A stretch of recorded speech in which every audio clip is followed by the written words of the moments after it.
I'm going to talk about implicit solvation models that are available in Q-Chem. That's sort of a tall task for the next less than 30 minutes. And so because there's a lot of models that are available, and there's an even larger number of models that are sort of out there in the wild, and I don't have nearly enough time to tell you about all of them or the distinctions. And so this is just going to be a survey to sort of whet your appetite for what things are available. So I'm going to start, first of all, in just a second with the statement of philosophy or maybe some caveats, but then I'm going to tell you about basically dielectric boundary conditions for quantum chemistry, which is one way that I like to think about continuum solvation models, or what's known as polarizable continuum models.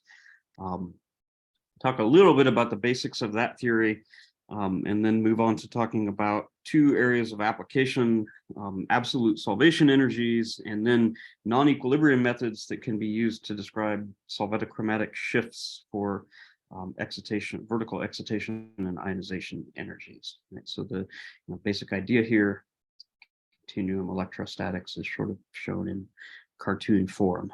But first of all, the statement of philosophy is that I generally take the point of view that quantum chemistry is not or should not be considered to be a black box method for a complicated system. I think that there's no single calculation that you should expect to be able to do and call it a day.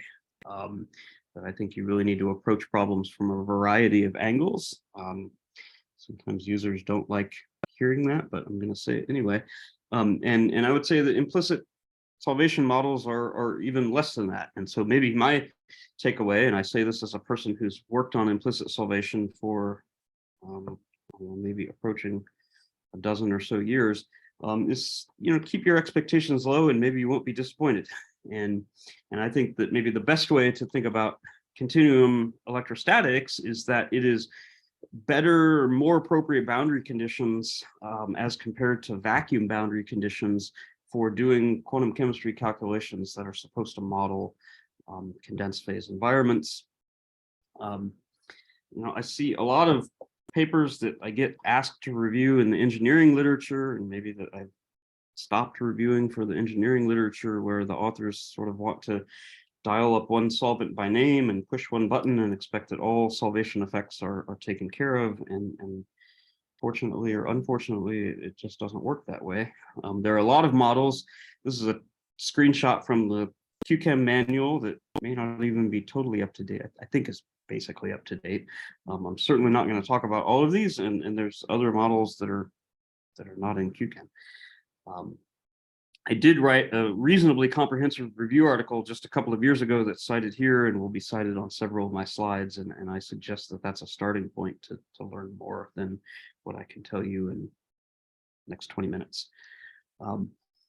So the starting point, though, for a lot of these models is continuum electrostatics. And so the idea is that we have some molecule here that we're going to treat atomistically with quantum chemistry. We're going to put it in some sort of a cavity that I'll discuss in a moment that delineates the boundary between the atomistic region and the continuum dielectric medium that represents the solvent, and the solvent will represent with a dielectric constant. It's called epsilon S here for solvent, but later maybe we'll just call it epsilon or maybe epsilon naught. So here's that molecule again, and the color map here is supposed to represent the molecular electrostatic potential, which of course we can get from a quantum chemistry calculation, projected or evaluated on that cavity surface. And then the theory of continuum electrostatics says that once we've chosen our cavity surface that defines the interface with the continuum, that molecular electrostatic potential then polarizes the continuum, and an induced surface charge builds up due to that polarization on the surface of this cavity. We discretize the cavity surface and we treat that surface polarization as point charges Q. So A and B here are just two of my atomic spheres from this molecule. And then we have a system of equations that relates the molecular electrostatic potential V to those induced charges and matrices that depend on the dielectric constant. And so this defines what's known as the self-consistent reaction field problem, because the idea is that these induced surface charges are induced by the electronic structure, induced by the electrostatic potential that comes from the electronic structure, but then in turn, those point charges feed back into the electronic structure and interact with the charge density, and so that needs to be iterated to self-consistency. And the polarizable continuum models that are widely used in quantum chemistry are one particular implementation of this scheme, of this continuum electrostatic scheme, with some minor differences between models that I'll discuss briefly. But before I do that, I need to talk about the solute cavity. At some level, ideally, we might represent that cavity surface as an isocontour of the solute's electron density. And there are methods, or there is at least one method in Q-Chem that does that, because really fundamentally it's the charge density that defines molecular size, right? And so that's a really satisfying definition. One can do some test calculations and decide that 10 to the minus 3 atomic units is actually a pretty reasonable isocontour to choose. The problem is that that's really hard to work with in terms of formulating analytic gradients in particular. And in fact, to the best of my knowledge, the analytic gradients for isodensity cavity surfaces are not available anywhere. And so what's done far more often in practice is much simpler constructions based on atomic spheres, right? So you can see that this sort of approximates this. And those constructions come in a couple of flavors, a so-called van der Waals surface that just takes van der Waals radii from some tabulation and scales them by a constant alpha greater than 1. Alpha equals 1.2 is a fairly common choice, and that's to account for the fact that the solvent molecules have finite size and so shouldn't be able to approach all the way to the van der Waals radii of the solute. So you can build that in empirically with a scaling parameter. Alternatively, you can sort of estimate a size for those solvent molecules, or a so-called probe radius, and you can augment your van der Waals radii by that probe radius. That cavity construction potentially matters a lot to the energetics that you get. So here are electrostatic solvation energies, electrostatic interaction energies for 2 different tautomers of glycine. So the neutral amino acid tautomer, and then you proton transfer and form this Zwitter ionic tautomer, using either a van der Waals construction with various scaling parameters alpha, or this solvent accessible surface with various probe radii. The point of comparison here is an isodensity implementation with an iso value that's been chosen to represent exact continuum electrostatics as defined by Poisson's equation. And so for the Poisson problem, we have a basically exact solution with an iso value that we sort of trust. And you can see in this particular case that alpha equals 1.2 comes pretty close to that isodensity result. But you can get significant variation by varying this alpha parameter, and that's something to keep in mind.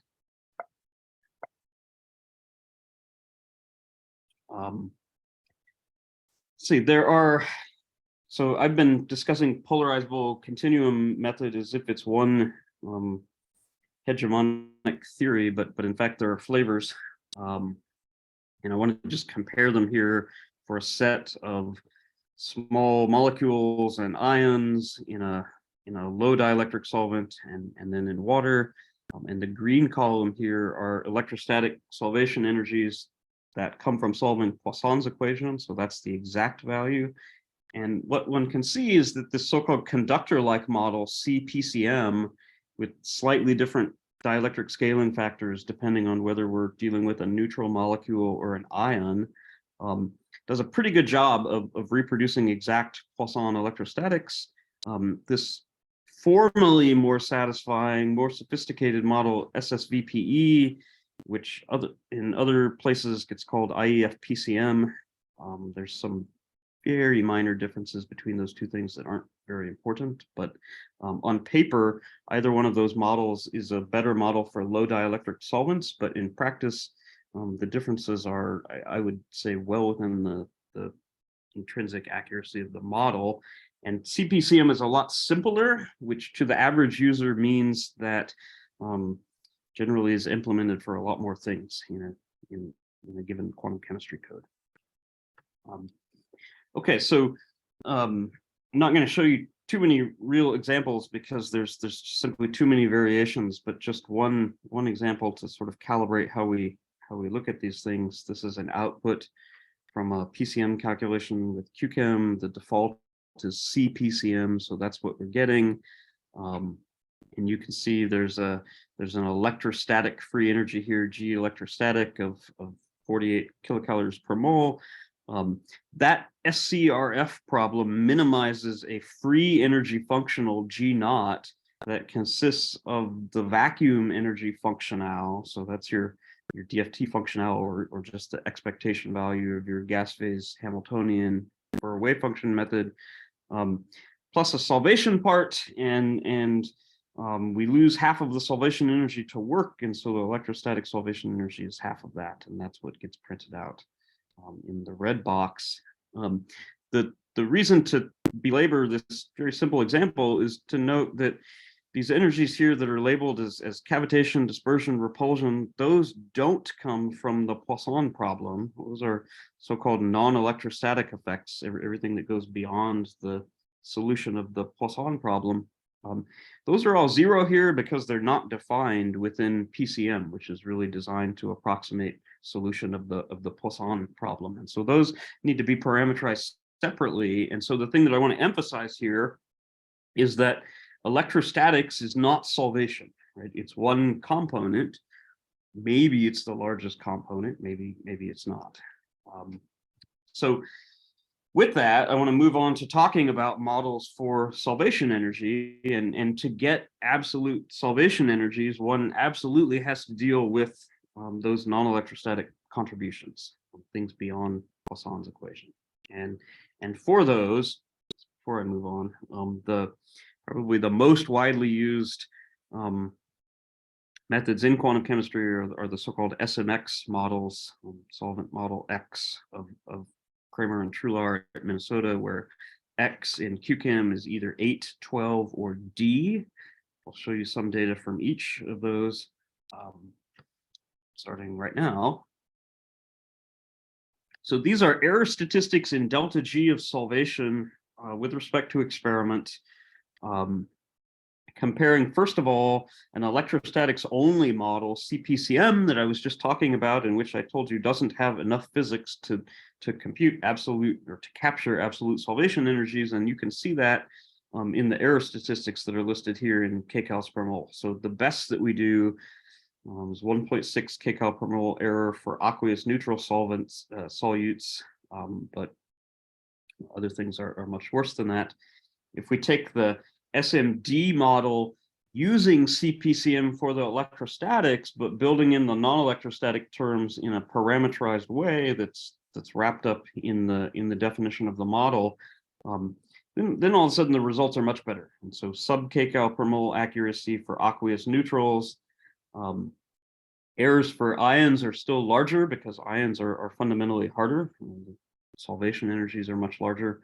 But certainly the results are much better than the electrostatics only model.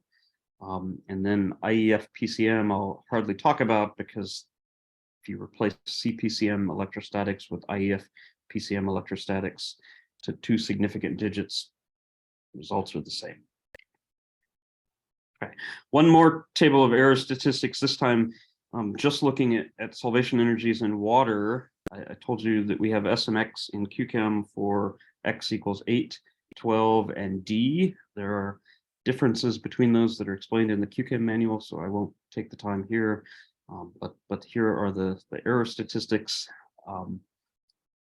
And that, by the way, the error statistics for ions, all of these data use one explicit water molecule directly hydrogen bonded to the ion for about half, or at least for some number, for 31 of these ions. So some of these, to get these error statistics, in some cases, one had to include an explicit water molecule.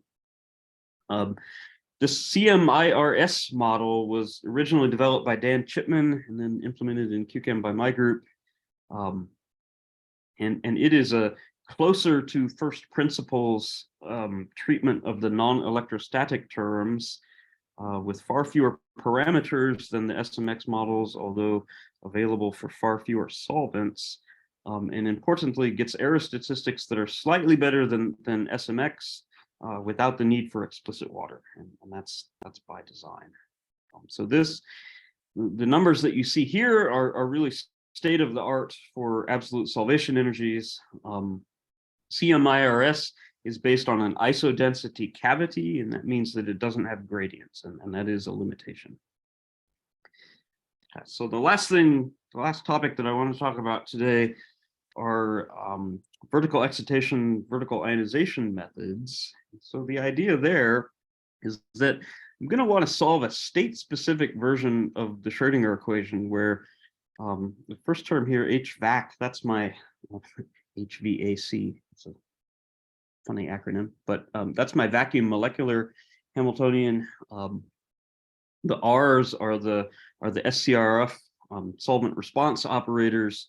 And I'm going to eventually divide them into slow and fast charge contributions, the slow part of which will come from the ground state 0, and the fast part of which will come from some final excited state K.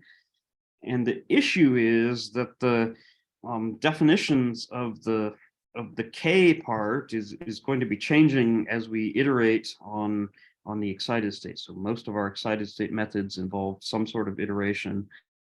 And so that leads to a whole bunch of different flavors of various levels of self-consistency in how we do that. And again, I definitely don't have time to walk you through that. It is covered in this review that I wrote a couple of years ago. But just to take a giant step back and just take a bird's eye view of the phenomenology here, the basic idea is we want to talk about a vertical excitation or a vertical ionization process. And that means that it's vertical in the nuclear sense. And so the solvent molecules should not be reorienting on the timescale of that excitation. But if we consider the static dielectric constant of the solvent, that has all polarization mechanisms built into it, including tumbling of the solvent molecules. And so somehow that needs to be frozen out on the timescale of vertical excitation, whereas the electronic degrees of freedom on the solvent molecules, the hypothetical solvent molecules that aren't there in an implicit model, those electronic degrees of freedom should be able to repolarize, and we're going to describe that with the so-called optical or infinite frequency dielectric constant. So epsilon naught and epsilon infinity are the low and high frequency limits, respectively, of the frequency dependent dielectric function. Epsilon infinity is usually measured at optical frequencies, in which case it's the square of the index of refraction. And it describes the electronic part of the polarization. And so the idea is that there's a slow part of the polarization from tumbling that's locked out or that's equilibrated to the initial state, and then only the final polarization re-equilibrates to the final state. And what you can see, this is just a table of some common solvents and static and optical dielectric constants. And of course, water is a high dielectric solvent in the sense of the static dielectric constant. But the interesting thing is that all of the optical dielectric constants are basically 1.8 plus or minus 0.3. And that fundamentally, there's a reason for that. And the reason is that these are all small molecule insulators and kind of roughly speaking have similar band gaps. But at any rate, those are the optical dielectric constants, and that's going to repolarize the we're going to repolarize the continuum to the density in the excited state using the optical dielectric constant. This is just an example to show you that if you're willing to be careful, you can get really nice results with these models. So my group, the last several years, was more interested in vertical ionization rather than vertical excitation. We were trying to make contact with solution phase photoelectron spectroscopy. And so the idea here is that in our model, we have some ion here that's in gold with about 2 solvation shells of explicit solvent, and then dielectric continuum boundary conditions around that. And then we have experimental aqueous phase vertical ionization energies from photoelectron spectroscopy. If we attempted this problem with vacuum boundary conditions, we get vertical ionization energies that are quite far from the experiment. With a standard ground state equilibrium PCM, we get closer, but then with this non-equilibrium PCM that divides up the polarization into fast and slow components, we actually get quite nice results. But we do have to put in about 2 shells of explicit water, and that means that one does then have to average over those explicit water degrees of freedom. So it's, it's not a push button turnkey thing, but it has the right physics if you're willing to think about what physics is and is not included in the model, and you can get nice answers.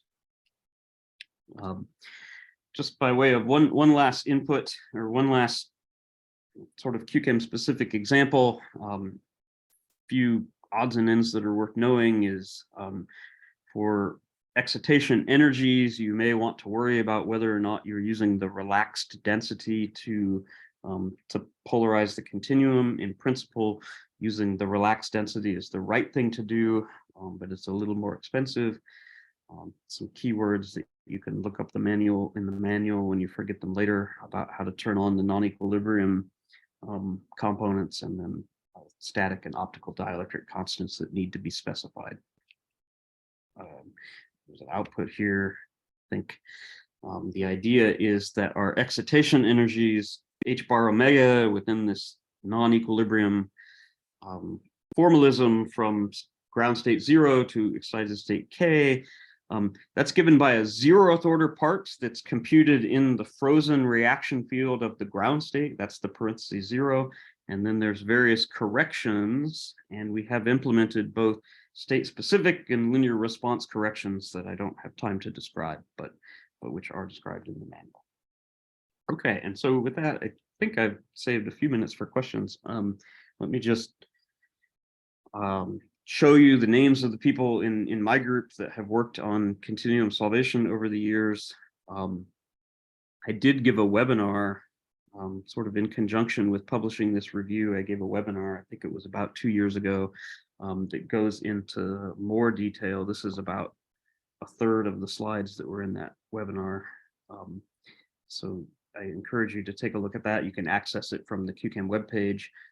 It's also the case that I'm the one that responds to quite a few of the questions on the Q-Chem talk forum. And so if you have difficulties, I guess in lieu of giving you specific examples here today, I'm going to say, ask me later online. So that's what I had, and I'm happy to take some questions if there's a few minutes. Thank you so much for a really nice talk. Are there any questions from anyone in the audience? I mean, for the purposes of the recording, there was the question earlier about whether there were formulations of DFT SAPT or SAPT DFT available in Q-Chem. No. Okay. That is fine.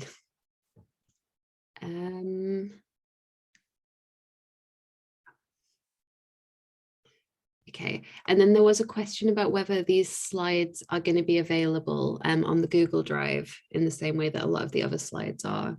Oh, yeah, that's a function of when I finish this talk, but I can. Yeah, that's great. Okay, perfect. That is great. I can't see anyone's. comes up. Okay. I think it's kind of got to the funny point in time zones where people are in need of a coffee on both ends. So there's a question in the chat, a really simple question. How is the optical dielectric constant evaluated?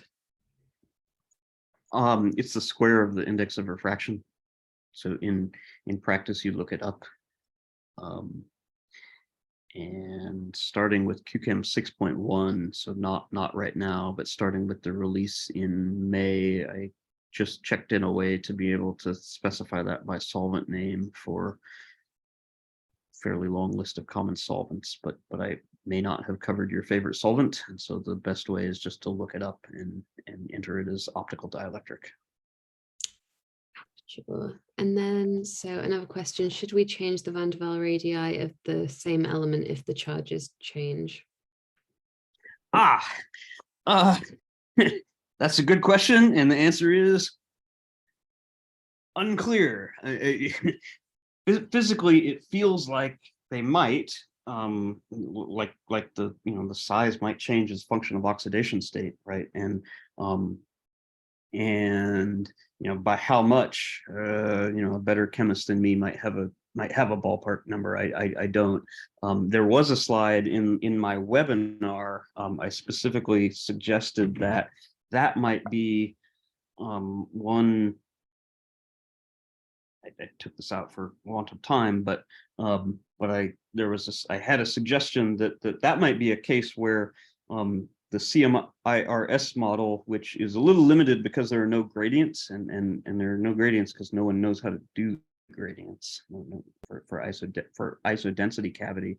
But isodensity cavity is exactly what could address that problem, right? Because the cavity surface would then deform in a natural way based on the oxidation state, and you could test that using only single point calculations. And so for a case like that, that would be my inclination, is to see how much it changes using an isodensity implementation of the cavity surface.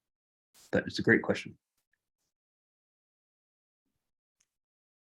Okay, great. Thank you so much for that. So probably in the interest of time, I will thank you one last time and then hand over to Anna for is this our final proper talk? It is our final proper talk.